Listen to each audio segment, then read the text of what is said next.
Hey there, YouTube. My parts are dry, finally ready to wrap up the build on the Scania R470 Tamiya truck kit. Hopefully this will be a short video, as all we have to do is put the fairings on, install the interior, and put the bumper and grill on. I've got a battery charging.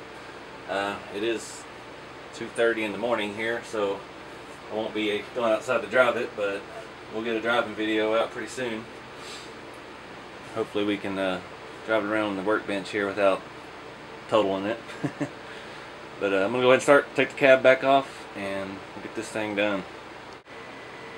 Alright, so I got the roof part on. You can kind of see that they weren't painted at the same time. You can see there's a few, maybe you can see there's a few little specks of stuff in it that, because I paint outside, I don't have anywhere inside that I can deal with all that because of the, yeah. But color matches well, it's just the texture. This has got so much more paint on it than that. So yeah, make sure you know what color you're going to paint it to start with, and don't rush. It's different than doing the rock crawlers. I don't know that I've ever painted a hard body that wasn't old and weathered and worn. Like my cruiser up there is all rusty and dingy, and that stuff's easy to paint. You just wing it. Just layer on, get some runs, you just sand them down, put some dirt on it, put some fake rust. So this was a good test. Helped me remember how to do a nice paint job. But yeah, we're gonna go ahead now and put the roof on and the back pieces, and then we'll go ahead and finish it up. Alright, so about to merge the two halves together. I did notice a little issue with my paint. Another one. The lip back here is exposed on the back side of the cab, and it was all kinds of yellow blue overspray, kind of like the inside, because when I painted the yellow and blue it was just setting. When I painted the red I had it setting on the cap, so it's up a little bit, but there still wasn't any way to get under it from the way I was spraying. So that should be alright. I mean, it's not the same color obviously, but it's just going to look like a dark shadow, and it's not the most noticeable place. It's one of those little things to look for. And I didn't paint the inside of the roof cap because you have all of that inside, and if you have the multi-function unit, the speaker goes right there, so you're not going to see that from the interior. I did paint the inside of the main cab, so when you're looking through the windshield it'll at least be something back there. Might do something like I was talking about in a King Hauler video about making some kind of door panels or something, just something to put inside here to add another layer. So I did the dash and the seats gray. Might make some simple gray door panels. I've seen some folks online, they make like the curtain to go behind the seats to divide the sleeping area. But for now we're just going to build it stock. We'll go back and do custom stuff later. And it's just 4 of the BC2s, the self-tapping screws, and I do cheat on those. I'll start them with the drill and run them almost all the way in, because from building many Tamiya kits throughout the years, I hate doing those by hand, and you end up stripping out a handful. That's why it's crucial to have the right size screwdriver. I have no idea where this came from, but it's perfect. It even fits these little tiny stainless hardware, and it's a very nice sharp tip. As it's snap-on, that's probably why it's real nice quality. Probably a $30 screwdriver. Their stuff's so expensive. But I'm gonna go ahead and get that on. I've got to still install the hood, the cab catch, so when you tilt the cab up it won't flop all the way over. I don't like that goes in the side. You have 2 screw holes on your passenger door. I guess that's the passenger door. I thought everything European was right-hand drive, but I think their lorries are different. But anyway, yeah, I don't care for that, having screws on the door. That's kind of a room for improvement kind of thing. They could have done something different, but it is what it is. I'm going to do the roof, get that installed, and we'll see what's next.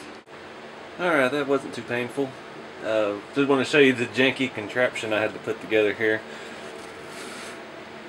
This is a 7 or 8 inch flex extension. You can hold it and it wobbles around like a maniac.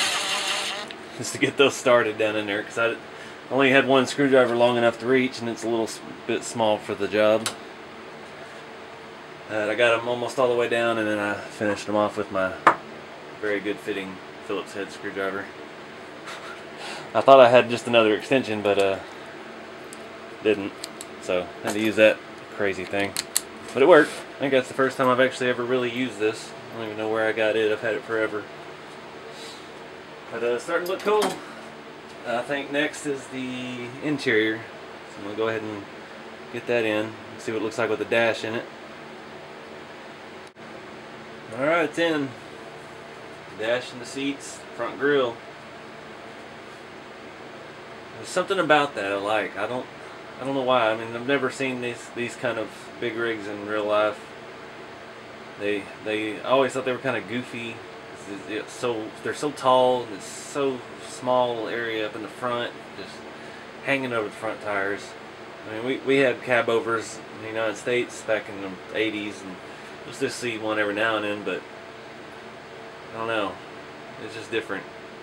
I'd like to see one in real life to see how it's all set up, because I'm so familiar with how they are nowadays here in the United States. It'd just be neat to see something different.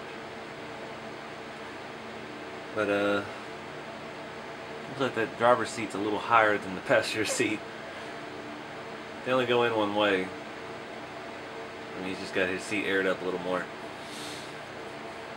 I just really like the front end though. I like the ergonomics of the layout. I like the grille. I like the mesh. I like how it all flows. The intake vents, they look like they're part of the body. They flow with the body line down the side.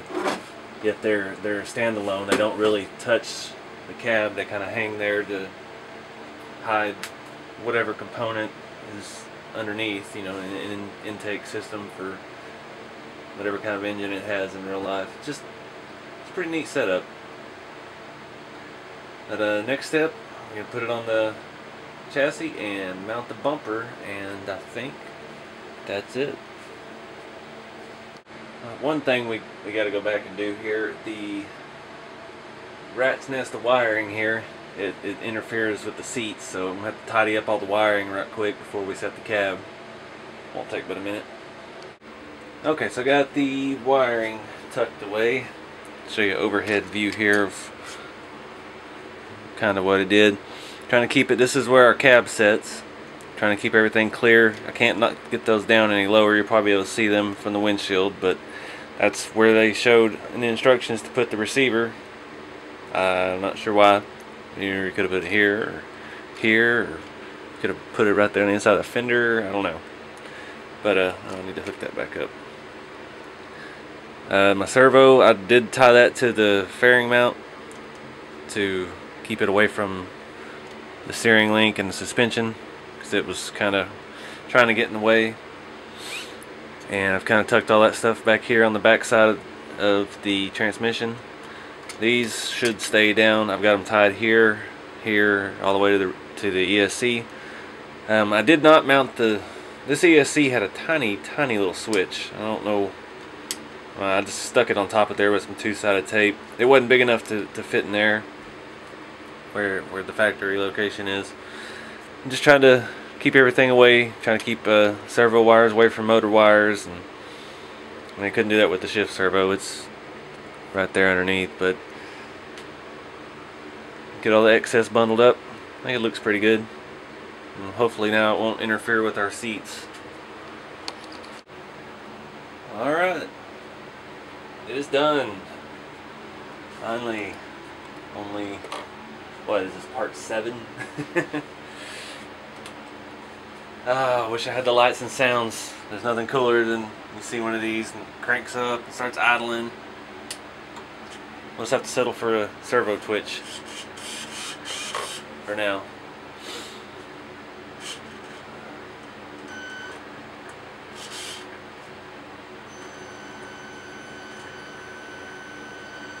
I'll have to get it outside where I can actually play with it, try to get a feel for the throttle. That front end is just really impressive. I like that. The visor just glues on. There's holes between the top cap and the bottom part of the cab, and hopefully it doesn't come off.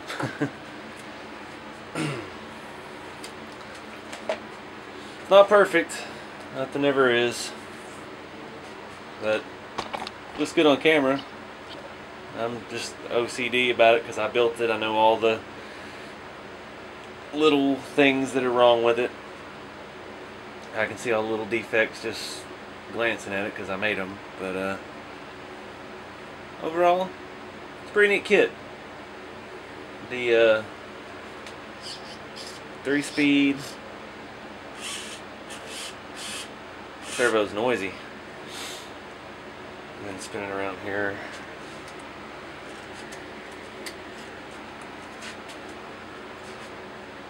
See some of the little features. It just has a piece with a little foam it sets on, and it has a body clip in there.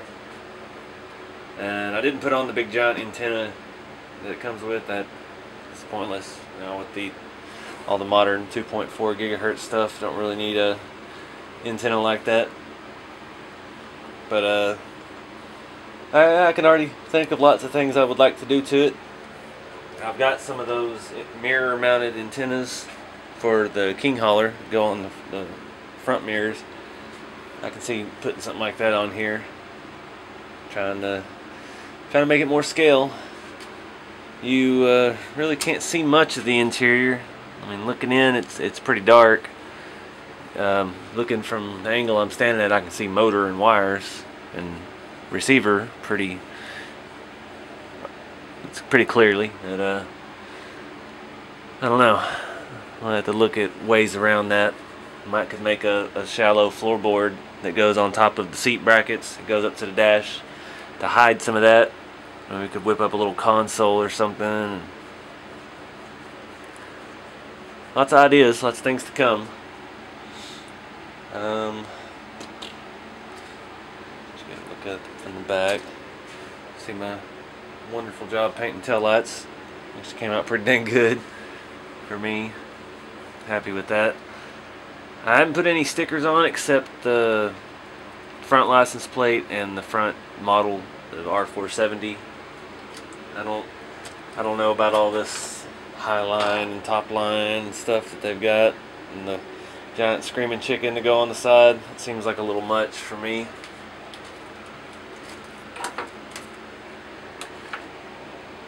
It's neat, but I know it's not a chicken too before anybody decides to comment.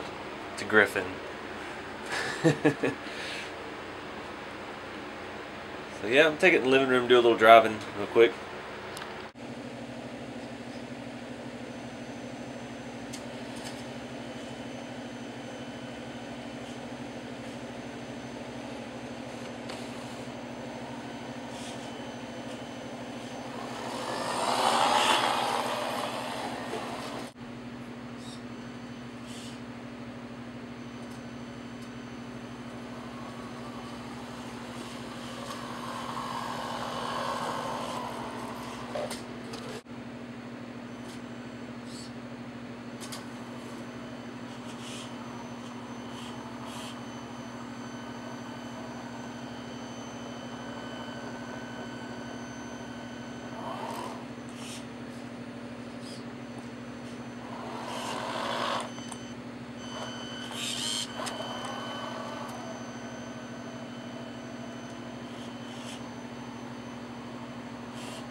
Alright, sorry that video was kind of crappy. I don't have a tripod that will sit that close to the floor, so I was just trying to function test it mainly. Yeah, somebody had mentioned in the comments about changing out the gimbal on this controller, because that is a major problem, that it'll stay up and down. That's not what you want when you're trying to control a truck and film. It ran off that little step in my living room once, flopped over on its side. But yeah, I was cruising around with just one click on the throttle in low gear. It won't go into high gear. You hear it grinding gears. So still got to do some work on the shift servo, adjust linkage or something, figure out where it needs to be to hit all 3 gears. Hopefully that's all it is. Hopefully there isn't something wrong with the transmission. I'm pretty sure I built that right, but there's a lot to those, so you never know. But thank y'all for watching, and if you've been following the whole thing, it's not over just because we're done. There's going to be more to come. Start doing some mods to it. I'd like to get some aluminum wheels for it. Might play around with making a more complete interior, and we'll just have to see where it takes us. Hopefully get a trailer for it. But yeah, thank you guys for watching.